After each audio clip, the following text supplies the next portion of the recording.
Oke, untuk masalah motor ini itu cukup kompleks ya teman-teman. Di sini kita poin-poin aja.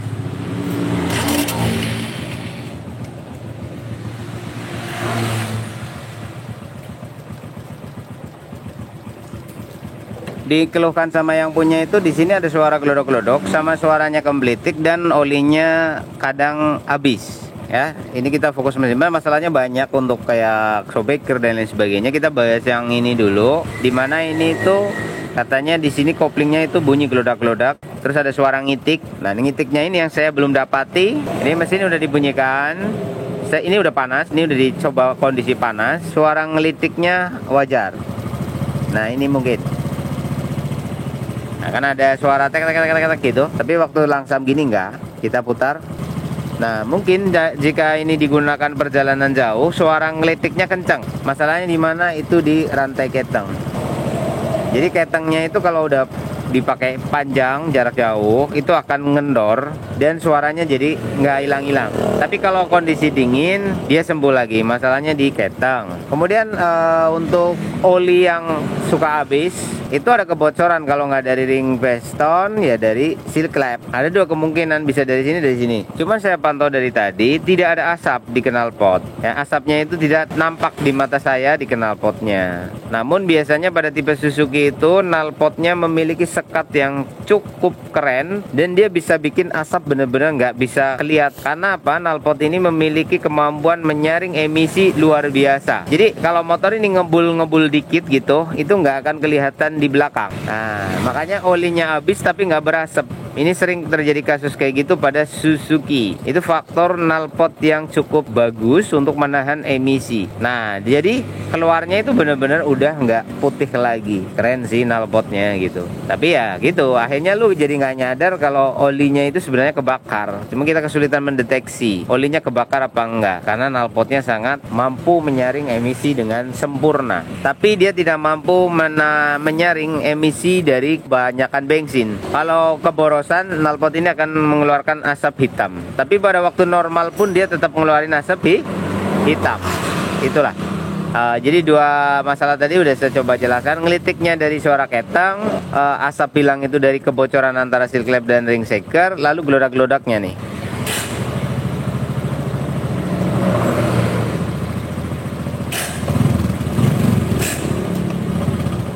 Ya.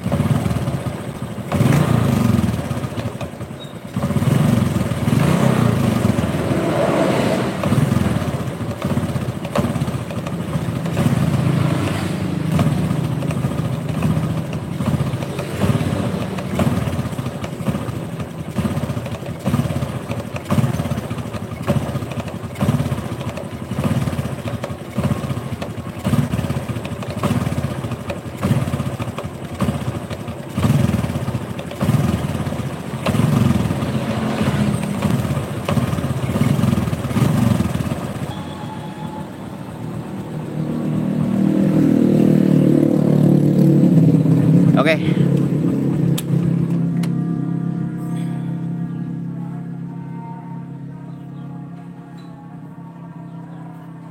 Oke, jika masuk maka itulah masalah yang dimaksud oleh si owner. Jadi kita akan bongkar kopling terlebih dahulu untuk bagian sini nanti ya bos. Kita ke bagian ini dulu. Oke, bongkar ya. Bongkar di apa namanya? Kopling aja dulu ya, kopling aja dulu. Kalau ring shaker nanti gampang lah kita menyusul. Cari suara ngitiknya itu. Nih Yayan yang bongkar, saya pantau aja di sini.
Oke teman-teman pemirsa, kita masuk ke analisa untuk suara gelodak-gelodaknya itu dari mana ya. Pada beberapa kendaraan pada umumnya suara gelodak itu muncul dari sini. Jadi ini bunyinya kan kalau lepas gas. Jadi kalau lagi digas nggak bunyi, lepas gledek-gledek. Lepas gledek-gledek. Ada dua kemungkinan pada tipe Suzuki, yaitu pada bagian sini, karena di sini ada perbedaan sedikit dengan beberapa motor lainnya, tapi kemungkinan itu kecil. Kalau masalahnya di bagian ini biasanya itu akan berbunyi setiap pindah gigi, itu ada suara gledek-gledek. Nah kalau hanya terjadi pada waktu lepas gas, kemungkinan terbesar ini di sini. Ini kita coba apa ya, knalpotnya tempel kayak knalpot. Kita coba bunyikan seperti ini untuk teman-teman bisa lebih melihat kemungkinan suara itu dari mana.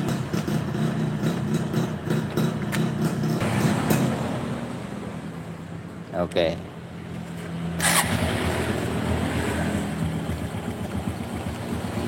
Kita hanya bisa beberapa saat saja di sini.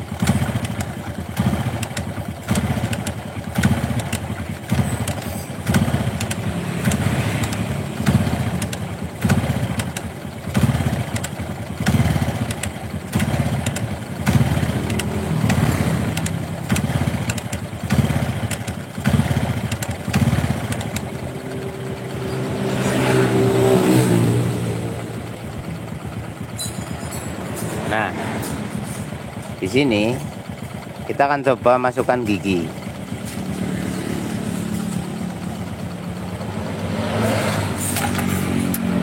Oke. Nah, perhatikan ketika lonceng tidak ikut berputar, dia hanya di bagian tengah. Kita akan lihat.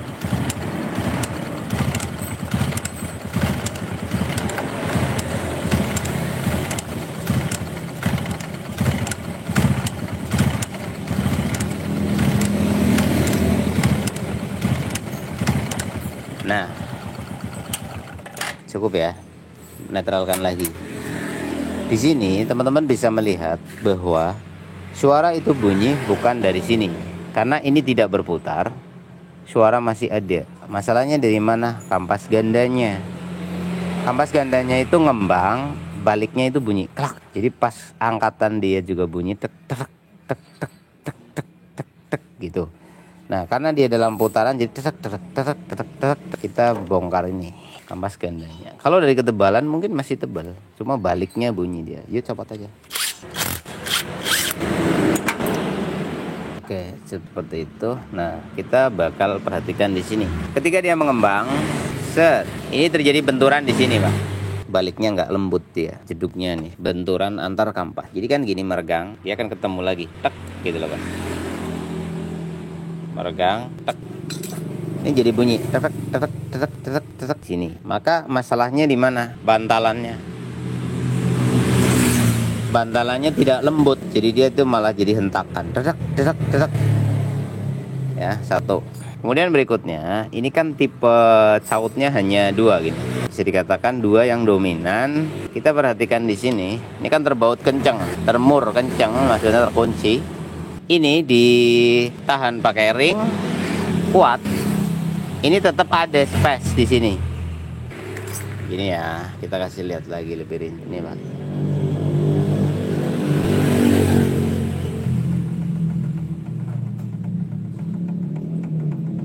Nah,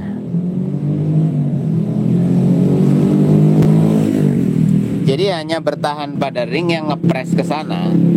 Namun pada hentakan tertentu, ya, pada hentakan tertentu dia tetap kayak gini. Nah, di sini tetap terjadi gojlaknya. Maksudnya adalah kenapa bisa sampai segoyang itu? Masalahnya ada di ngembang kempisnya si media ini. Jadi pada waktu awal dia ada gerakan dikit tik. Nah, nanti lepas. Karena ini berputar, porosnya berputar ke sini, ya kan? Ini akan balik lagi. Jadi dapat ketinggalan. Tek tek tek tek tek tek tek terus kayak gitu. Ini ngaruh. Lah semuanya kan kayak gitu, Mas Bun. Ya, semuanya memang seperti ini. Namun jika si kampas baliknya lembut, dia tidak akan menciptakan hentakan di sini. Gaya sentrifugal akan mempengaruhi gaya daripada benda yang dilontar itu sendiri. Lalu pada titik tumbuhnya akan terjadi jeda. Sekuat apapun Anda membaut benda ini, jika sentrifugalnya memiliki tekanan balik, ya, memiliki tekanan balik secara keras, itu akan membuat dia ini jadi kayak gini, bos. Tek tek tek tek tek tek tek tek tek tek. Nah, ini bunyi ini akan muncul, ya, bunyi ini akan muncul manakala teman-teman tarik lepas. Jadi kalau ada waktu ditarik dia ketahan ke belakang, waktu lepas dia gini, tek tek tek tek tek tek, tek gitu. Lah waktu baru kok nggak gitu, kan sama aja ringnya dan lain sebagainya. Betul, sama aja. Ini mau diganjel ring sekuat apapun ya sama hasilnya. Kalau, aduh, tolong dikeluarin. Seandainya jikalau kampas ini tidak dibikin lembut lagi, jadi buka tutupnya dijadikan lembut. Terus di sini kalian perhatikan badan si kampas itu sudah connect banget sama ini. Nah di sini biasanya terjadi benturan. Jadi waktu buka dia gesek, baliknya dia gesek lagi. Jadi nambah sehingga ini akhirnya ikut ngombak seperti ini. Karena Pak tidak semut bongkar. Ini banyak teman-teman punya masalah kayak gini, ganti kampas kopling sembuh. Beberapa hari kemudian bunyi lagi.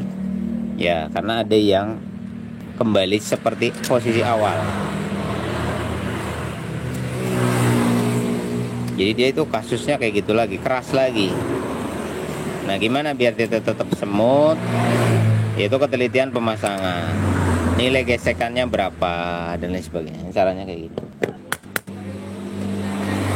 Sini kasih benda lebih tinggi. Sini palu tuh, nggak palu aja. Nah berdirikan.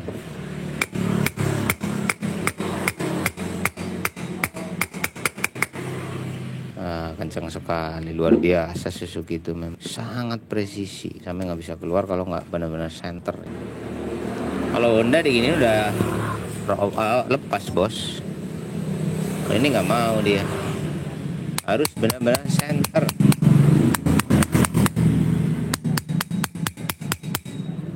Luar biasa coba. Kadang ada sedikit maksa ya kalau kita kesulitan kayak gini. Kalau dengkeknya nggak seimbang bengkok bos.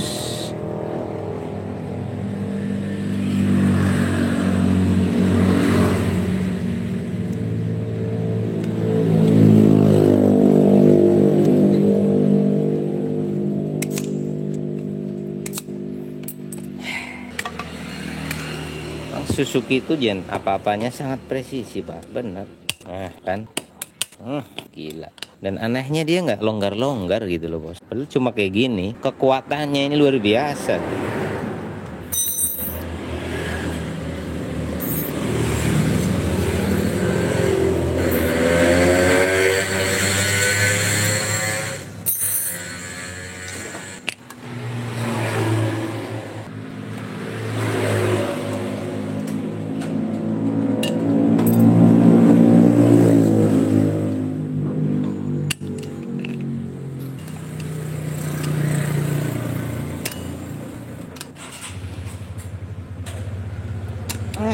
Say.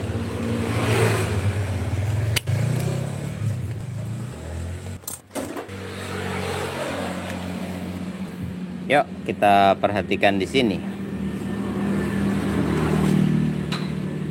Di sini bantalannya udah keras kayak batu dan sebagian udah mulai pecah. Ini juga ngaruh banget ke titik baliknya jadi kasar karena harusnya dia balik dengan semut, lembut gitu. Gila sih. Tapi ya Suzuki nggak laku tetap. Pak Indonesia itu nggak suka motor yang awet men. Kalau awet itu bikin ekonomi dunia nggak lancar. Nah nih ya, ini udah kayak batu nih, tuh. Nah karena dia udah kayak batu, ini akan mempengaruhi kayak ini. Kalian di sini lihat ini ada benda kegesek ini suara Pak.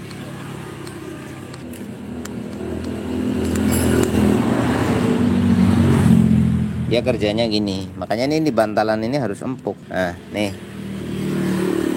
ya, kita kasih contoh karena dia sudah kaku jadi dia berat. Set ya, kita kasih tiga-tiganya di sini. Nah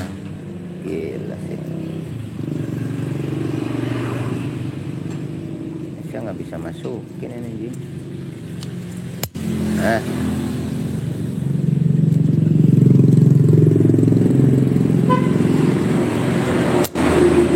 Nah, ini keluarnya itu jadi nggak bisa lembut. Harusnya ketika ada gaya putar, ini sentrifugal jalan, dia mekar, set gini pak, mekar kayak gini. Nah kesini, ini baliknya keras bos, ya. Ketika anda hentak, dia akan lari, gerak, kan megar gini, megar, set. Tapi dia berat. Nah pernya ini udah negang, nariknya udah tegang nih, udah narik banget. Sementara baliknya harusnya bles gitu ya, tapi nggak bisa. Nah akhirnya gitu. Ini harusnya gini, plenyes, enteng kan? Baliknya juga harus enteng. Nah di sini pernya udah narik, jadi kayak senapan. Karena begitu ini ketahan, lalu pernya tetap narik, tarik dia. Nah di sini bunyi nih, dengerin nih. Nah paham?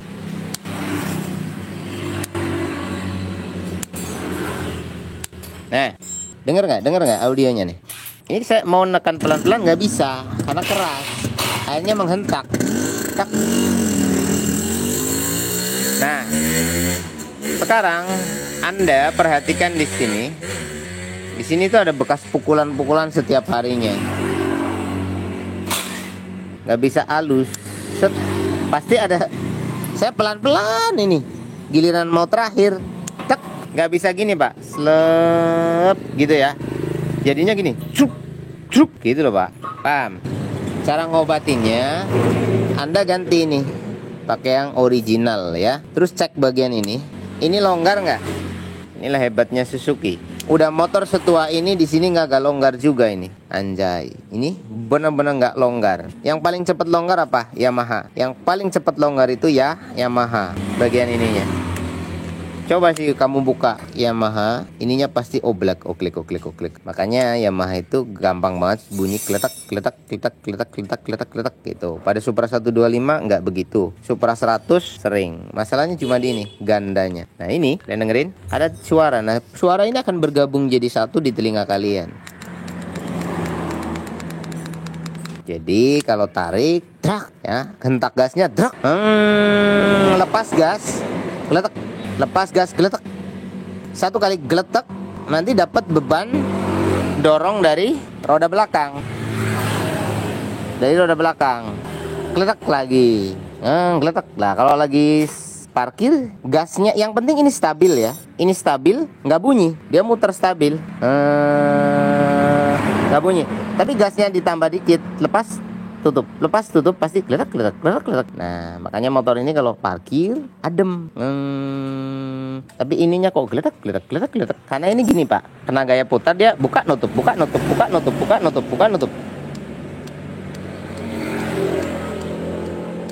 Makanya kalau langsamnya stabil nggak bunyi geletak. Giliran langsamnya nggak stabil, besar kecil, kadang mati bot geletak. Digas ditahan, namanya nahan gas kadang gasnya nggak rata. Ini pasti ngembang nutup, sehingga timbul suara geletak. Nah ini secara terus menerus berkesinambungan kayak gitu berakibat pada media duduknya. Nah media duduknya ini bakal ikut mengalami gaya lontar. Ketika berat ini akan ngejelek. Nah ini berbunyi kletak di sini pak. Kuat apapun jepitannya dia tetap ada gerak. Kita lihat bekas gerakannya. Ini berwarna bersih ya. Kalau ringnya paten, dalam arti ring benar-benar mengunci maksimal, di sini tidak akan tersisa gesekan ya. Tidak ada bekas gesekan. Kalau memang tidak ada gerakan, ini adalah bukti bahwa dia mengalami gerakan. Ini bekas tergesek. Gesekan yang dikit, cuma segini tok, tek. Lama-lama putih. Ya, lama-lama putih. Nah, dipahami sumber, sebab, muasal dan solusinya. Nih. Ya kan? Gesek di mana? Gesek di sini, Bang. Sangat sedikit gesekan terjadi, tapi continue lama-lama ledes dia. Tadi udah saya jelasin ya pola gerakannya. Nah, sementara di sini ditahan pakai ring. Nah, ini ring penahannya ya, perhatikan.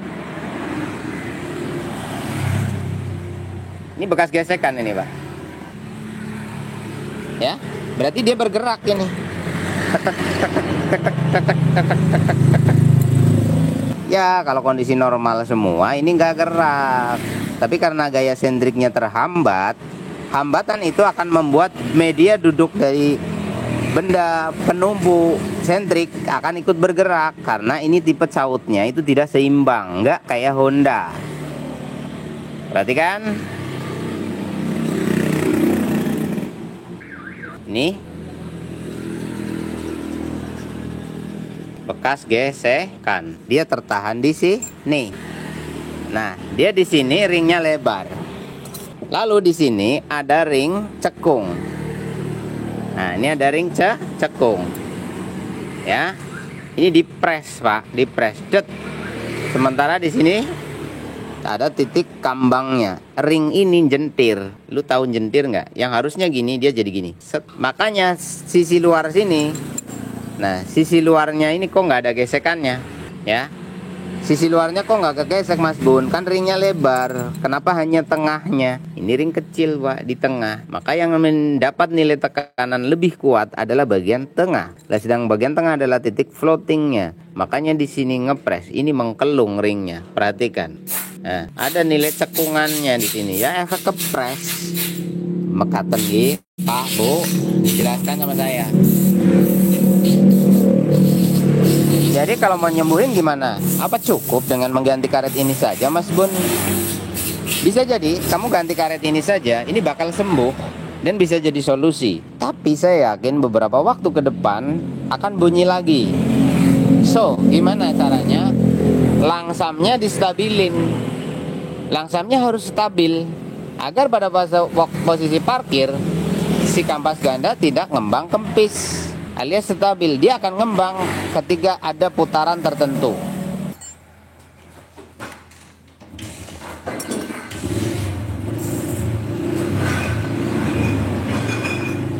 Oke, teman-teman pemirsa, kita sedang menganalisa atau mencari tahu penyebab olinya kadang-kadang habis. Di sini kita udah mendapati bahwa motor ini mengalami kebocoran pada seal clamp-nya. Ini motor belum dihidupkan pastinya karena posisi sudah terbongkar kemarin, dan ini udah didiemin 1 malam. Dan di area sini itu basah sama oli. Basah sama oli. Ya. Nah, ini bakal bikin oli lama-lama habis. Cuman tidak terlihat asap. Sekali lagi sudah saya jelaskan, yaitu knalpot pada Suzuki itu memiliki sekat yang benar-benar mampu menghalau emisi. Jadi asap itu nggak akan terlihat keluar jika asapnya dikit, kecuali asap ekstrim. Seal clamp bocor dan ini penyebabnya. Lalu kita ke bagian buring piston. Pada bagian ini ngantong. Ngantong itu pertanda aus secara keseluruhan. Nah,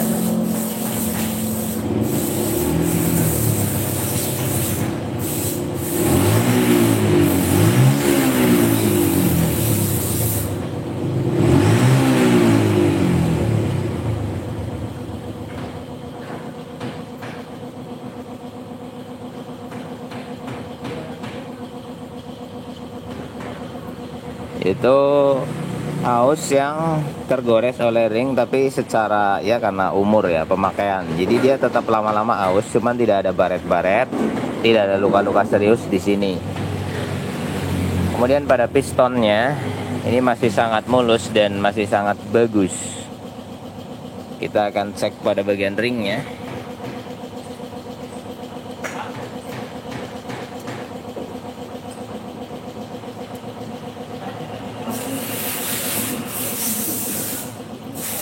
Oke.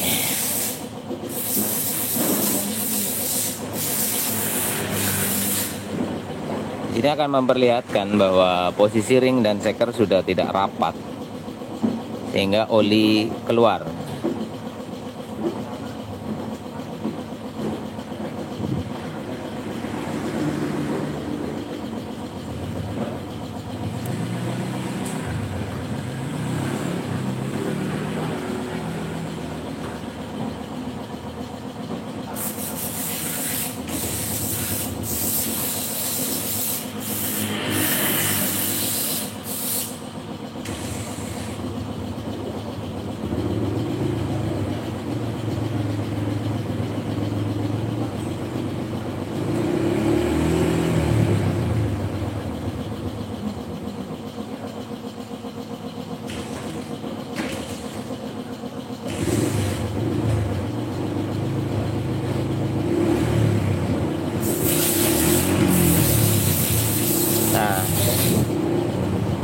sudah terjadi keausan pada silinder sehingga ring tidak lagi rapat, atau keausan pada ringnya atau pada silindernya. Ini yang bikin motor ini tuh jadi habis oli tanpa disadari. Dan tapi kok nggak berasap, ini yang sering terjadi di Suzuki. Sekali lagi saya jelasin bahwa knalpot standar Suzuki itu benar-benar mampu menahan emisi yang berbahaya untuk disaring di dalam knalpot itu sendiri. Makanya pada keluarga Suzuki, Shogun, Smash, dan lain-lain, itu kalau di player knalpotnya bakal keluar asap atau keluar pekat berwarna hitam. Itu adalah kotoran-kotoran yang ditahan oleh knalpot itu dan ditumpuk di sana. Ketika ada tekanan tinggi, dia akan mengeluarkan residu atau kotoran tersebut. Berbeda dengan knalpot pada unit lain, motor lain, merek lain, itu biasanya tidak memiliki sekat yang mumpuni sebagaimana pada Suzuki. Jadi pada Suzuki kalau sudah mulai berasap, ini cenderung nggak kelihatan jika asapnya tipis-tipis. Kecuali rusak ekstrim baru bakal keluar asap. Maka pentingnya pengecekan kadar oli, jumlah oli pada mesin Suzuki. Jika Anda menggunakan motor sudah dalam jangka yang lama atau usia yang sudah cukup lama. Nah, di sini untuk seluruh komponennya bisa dikatakan masih sangat baik. Lakernya tidak ada goyang sedikit pun, luar biasa. Ini sangat kokoh sekali. Noken asnya seperti tidak ada bekas luka apapun, padahal motor ini udah bertahun-tahun. Pada dinding silindernya juga di sini tidak ada hal yang ekstrim. Ya, tapi kalau pakai tangan gini kerasa tinggi dan rendah. Jadi dari bagian sini ini yang terlewati oleh ring, sedangkan yang sini tidak. Ini kerasa tinggi dan rendahnya. Ini aus yang mengalami pengikisan efek gerakan piston maju mundur di sini. Jadi kalau kualitas Suzuki memang tidak diragukan. Ini mengalami kayak gini wajar, sebab ini motor udah umurnya udah berapa tahun. Itu seperti itu. Dan ini seandainya tidak diperbaiki pun bisa dipakai. Makanya motor paling bandel adalah Suzuki.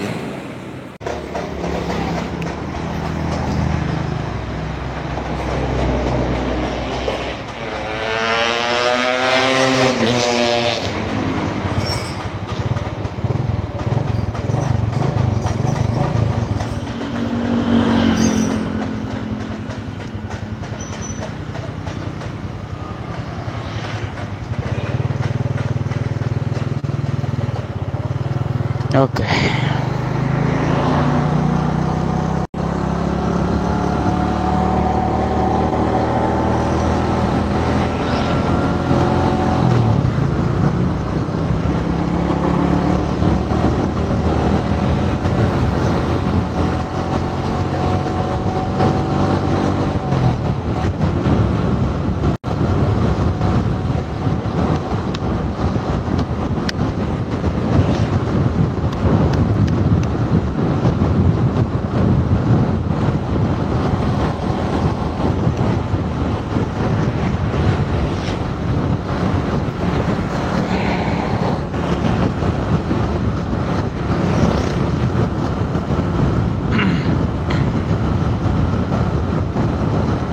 Cek gambar pemirsa, bagaimana kualitas gambarnya?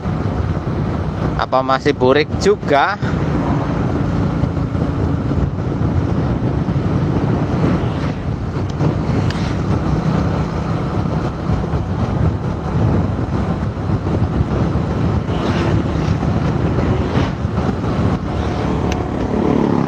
Kalau gambarnya jelek titik-titik aja guys, saya nggak bisa baca chatnya. Ya, kasih titik-titik gitu pertanda gambar nggak bagus. Karena aku nggak bisa lihat sih, hanya gambar tulisan bergerak tapi nggak bisa kebaca. Oke, bagus. Oke ya, ini sojunnya.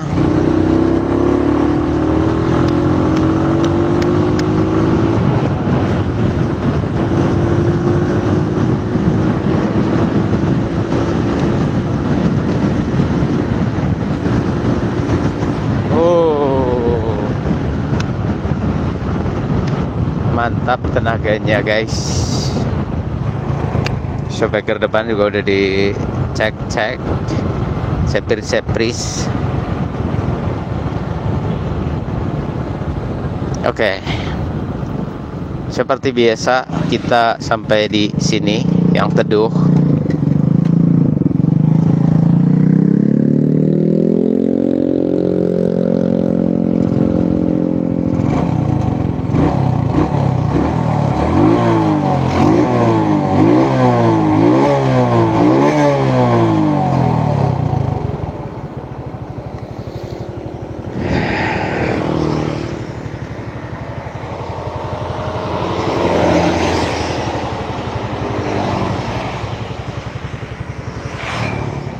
Ini penasaran saya sama jurangnya, anjay, dalam sekali lah.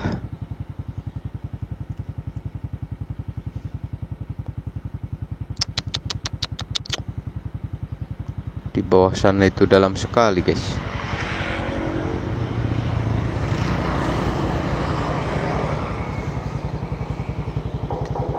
Ini besi ya, sekilo lagi berapa ya? Lumayan guys. Oke, dengerin suara mesinnya. Udah nggak ada suara glodok-glodok. Hilang lah masalahnya. Ini buat teman-teman yang udah nunggu hasil jadinya kayak gimana. Ini pagi-pagi toksreng, stabil, nggak berbet, udah dites-tes, udah dicek-cek. Ini tes akhir untuk kasih tahu dan melengkapi video. Ngelengkapin video waktu kemarin kan suaranya gimana, sekarang kayak gimana.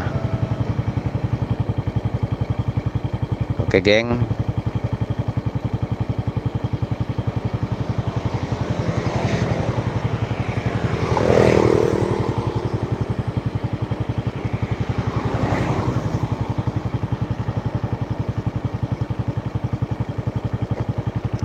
Ini dari sebelah kiri, terus sebelah kanan.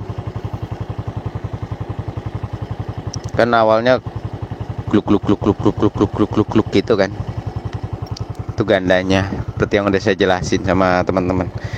Buat yang nggak tahu bisa cek video saya sebelumnya ya, di motor terkuat di negeri Konoha.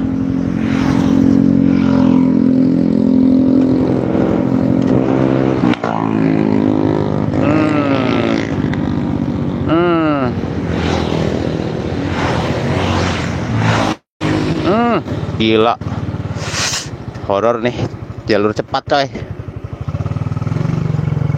Kalau mau nikung harus lihat-lihat.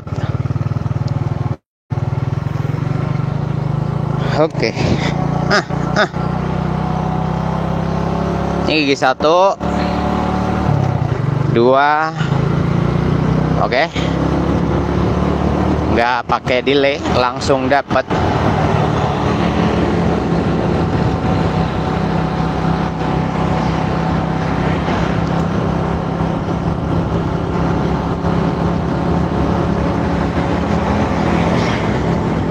Getarannya sudah berbeda. Bisa masih gigi 2 bapak-bapak.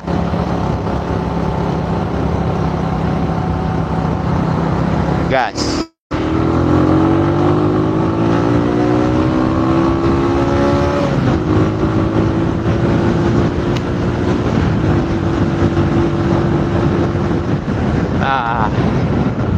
Jangan nyalip mama di tikungan.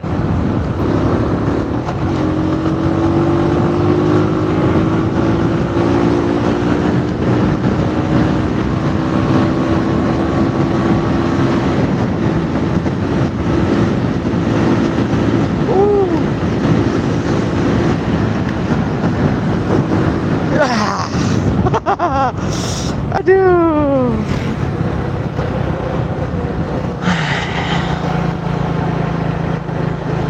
Ini bebek, Pak. Remnya itu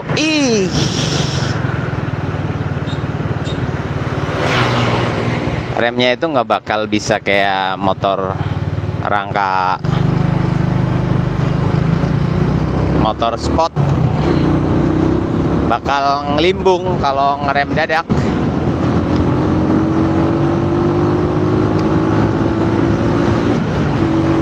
Oke, dari 0 ke 80-nya cepet banget. Nanti 80 ke 100 lebihnya tentu butuh proses. Ini saya tadi nyampe di angka 100 waktu berangkat. Baliknya saya nggak nembus 100 karena bolak-balik turun gas. Ini kalau jalannya panjang bisa aja sih ini lari 100 lebih, harus dong, masa enggak. Cuman ini ada cumannya ya, ban depannya itu nggak mendukung. Ban depannya itu nggak ngedukung untuk kecepatan tinggi, Pak. Ini bisa potensi limbung karena tipe bannya itu tipe ban soft.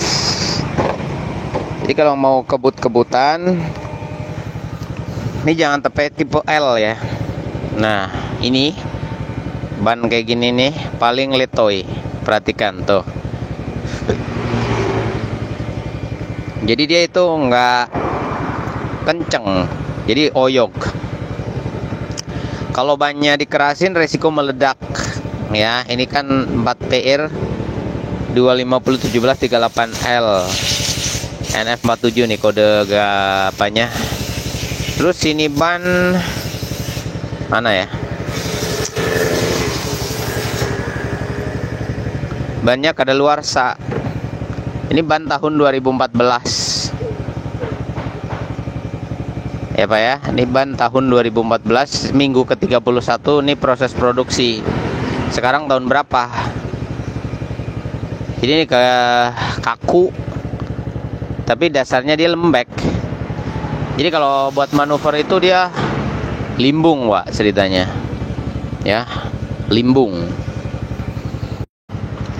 Oke, Shogun E3057 kita nyatakan selesai untuk pengereman, sobekrer, kemudian listrikan sudah oke. Lampu depan masih standar. Oke, lighting kiri, lighting kanan. Oke ya. Nih semua yang di requestkan di sini. Oli sering berkurang, insya Allah nggak lagi. Suara kempelitik, bunyi gemplodak sudah. Cek asok depan sudah. Langsam tidak stabil, ini udah stabil banget. Luruskan besi setir. Oh ya, besi step depan.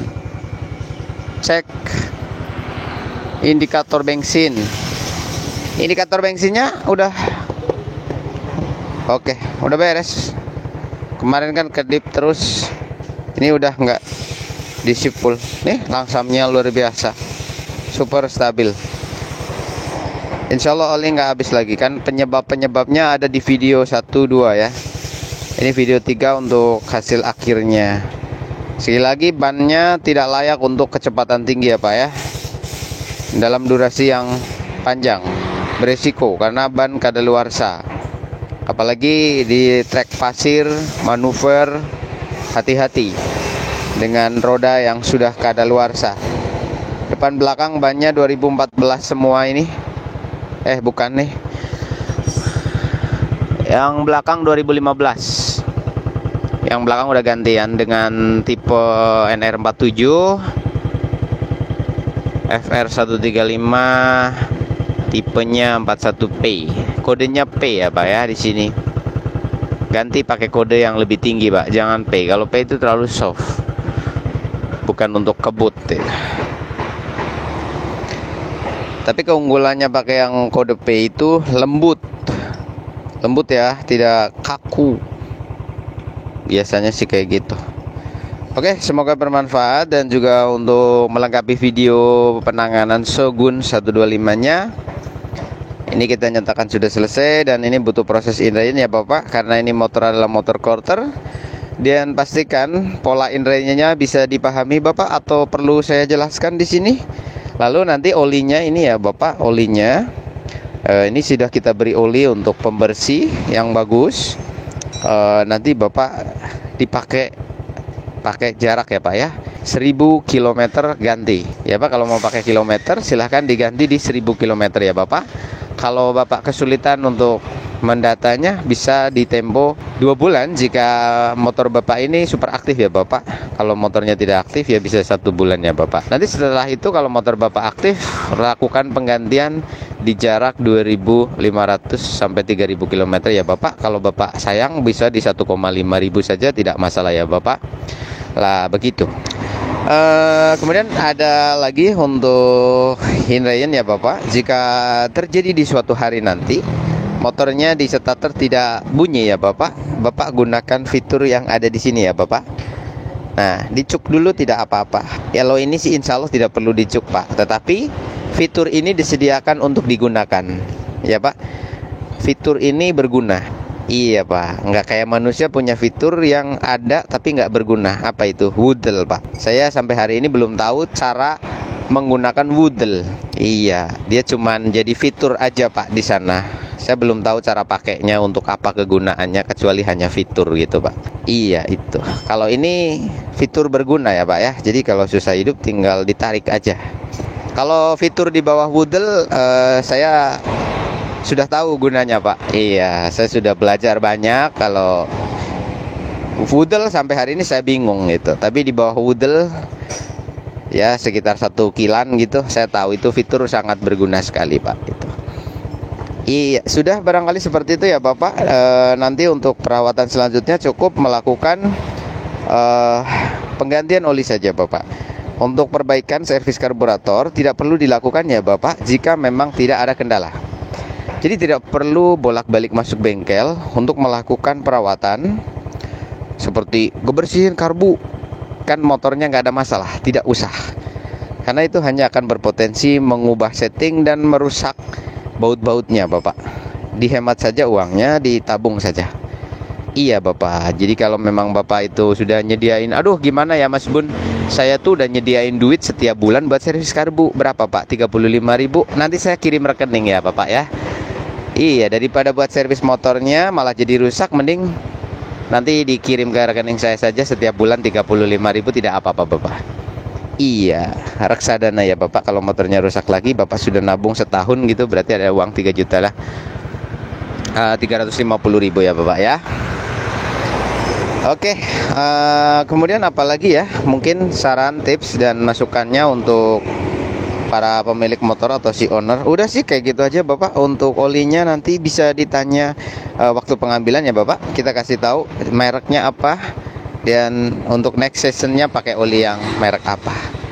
Terima kasih, selamat sore. Untuk seluruh pemirsa semuanya juga terima kasih banyak. Bapak-bapak penonton, matur suwun. Jangan lupa segala fitur itu digunakan sebaik mungkin, semaksimal mungkin.